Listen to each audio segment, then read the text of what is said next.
It has been said that Dubai is the city in which miracles were invented.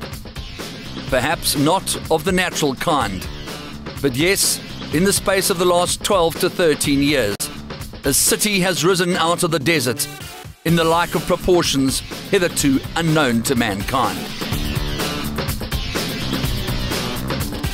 Meydan is the shining star, the embodiment and the dream of Sheikh Mohammed bin Rashid Al Maktoum. And after a rainy start on Monday, Tuesday saw Bob Baffert admitted to hospital with a heart attack. It wasn't an ideal start to the week for Team Baffert. Patrick Shaw's Rocket Man was back to defend his title in the Golden Shaheen. Felix Coetzee again aboard for Fred Krabbier. The draw rather unusual this year, in which the trainers were allowed to choose the draw they wanted. Bill Mott opting for Stallgate 1 and Game On Dude getting Stallgate 14. Breakfast with the Stars was the usual electric affair. Team Godolphin on display and Rishi Prasad keen to get Frankie's opinion. Friday at Meydan was Ladies' Day. Chantal Sutherland and Hayley Turner, the first two ladies to participate in the Dubai World Cup. And so to the Godolphin Mile, Glyn Schofield and Herman Brown teaming up. Team de Kock with Viscount Nelson. He was a lively contender, and they were hoping as the horses marched towards the parade ring that he'd be able to pick up some booty. Kevin Shea calm and relaxed, and Diane de Kock greeting Deanne Nagel. Peter Doyle in the background as Viscount Nelson strutted his stuff. A leg up from Michael de Kock aboard the Son of Giants Causeway.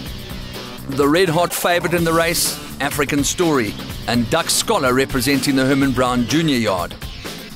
Was the Dubai World Cup the topic of conversation here? Johan Malherbe, Trevor Brown, Michael Shea and Michael de Kock. As they came to the 200, it was absolutely race over for African Story, the son of Pivotal from the Godolphin Yard, in those unmistakable Godolphin blue silks. A magnificent victory for the son of Pivotal out of the Gone West mare, Frankie, his inimitable self. Number 1 for Godolphin. And savour the beauty of the horse.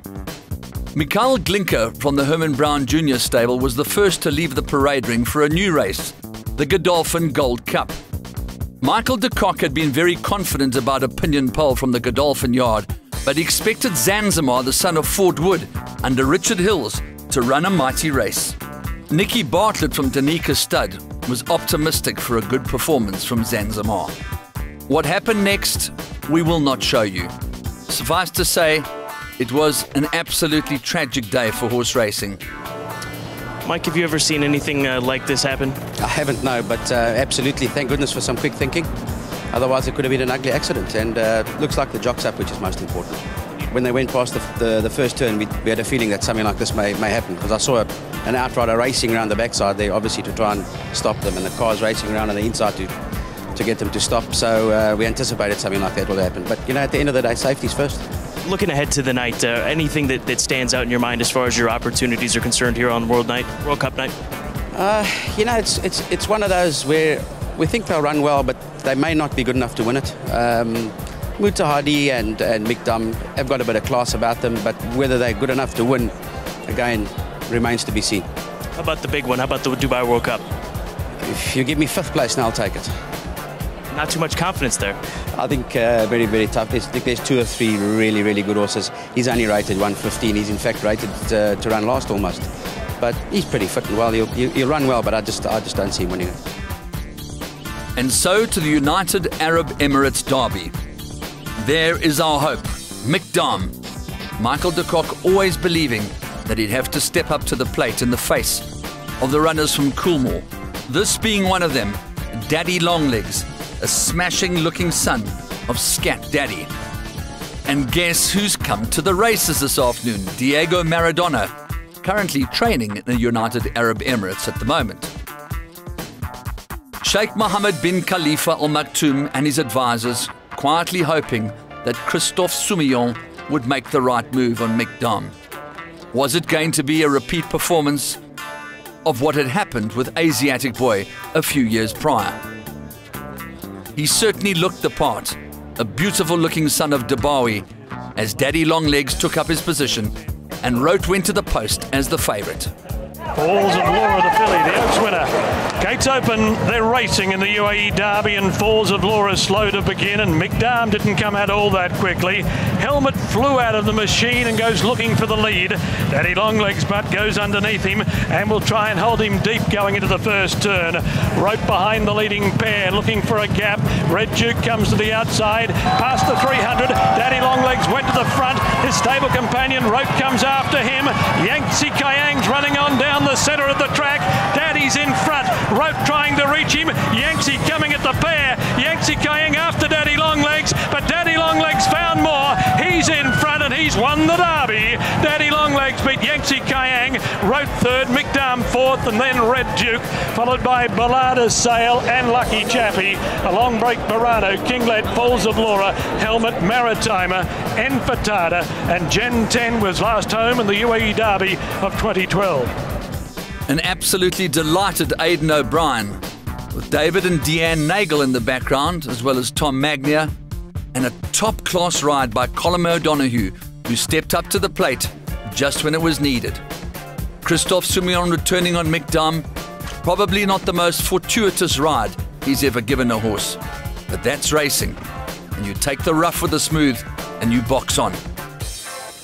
Talking about boxing on, War Artist is doing just that.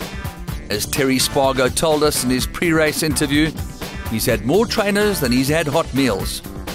August Rush, however, had taken the trip from Europe very well indeed. Despite the fact that he'd been in some rather cold climates, his coat looked outstanding, and Glyn Schofield and Herman Brown Jr. were hoping for a big run. The same applied to the Paul Massaro-trained Hortensia, herself a daughter of Testarossa, ridden by Craig Williams, and herself a multiple Group 1 winner. And so to the 1,000-metre start with Terry Spargo. Gates fly, and they're racing in the Elgoz sprint. Monsieur Joe from the inside, one of the first away. Addictive Dream and Joy and Fun didn't begin all that quickly. By August Rush, Soul Power coming down the outside, and Joy and Fun on the inside. They're all across the track. Soul Power on the outside. Hortensia's flashing home. Hortensia coming from last. Hortensia's won the Elgoz sprint. Ashin Virgo, Regally Ready, Prohibit, Addictive Dream and War Artist. From last, Hortensia has won the Elgoz sprint. An absolutely magnificent performance by the daughter of Testarossa, and kisses all round for a commendable performance by August Rush, who finished back in 5th. It was now time for the Golden Shaheen, and Felix Coetzee in Fred Krabbier's silks went to the post on a bouncing Rocket Man. Rocket Man was there to defend his title, which he had won in such scintillating fashion the year before. Patrick Shaw was positive that he was as well as he'd been the year before. You know, I was worried when I went on it the first time, and it's always a worry, but you know, only the race will tell how they're going to behave on it. Exactly what Patrick Shaw was referring to was the factor. Bob Baffert had been second to him the year before, and Fred Krabbier knew that he hadn't come for a holiday, despite having had a heart attack. And so to the starting stalls for the Golden Shaheen. Racing in the Dubai Golden Shaheen, and Rocket Man from the inside won the start by 3/4 of a length. First quarter, a scorching 23.8 as Rocket Man brings them past the 600 metres mark. Rocket Man is the leader, only narrowly coming under the turn. He's being pressured by Giant Rhine. Rocket Man's in front, coming to the 250. Krypton Factor comes after Rocket Man. They're clear of Lucky 9 and Hitchens. Krypton Factor alongside Rocket Man. 100 metres left to go. Krypton Factor takes the lead. Forges clear of Rocket Man and Lucky 9. And there's number 1 for Bahrain at the World Cup meeting. Krypton Factor has beaten Rocket Man and Lucky 9. Then Hitches the Factor. Kieran Fallon victorious as Patrick Shaw delivered his post-race interview, obviously disappointed, but not down and disconsolate, philosophical about the fact that Felix Coetzee had done his very best under the circumstances. And so to the Dubai duty-free. Douglas White aboard Ambitious Dragon. Directly behind him, Museo, to be ridden by Kevin Shea.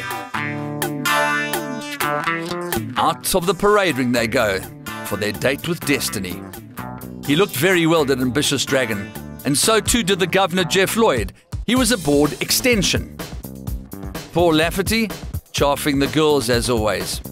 And Kevin Shea just marginally ahead of Christophe Soumillon, who was on Mutahadi, the son of Encosta de Lager, who Michael de Kock had the biggest hopes for on the evening.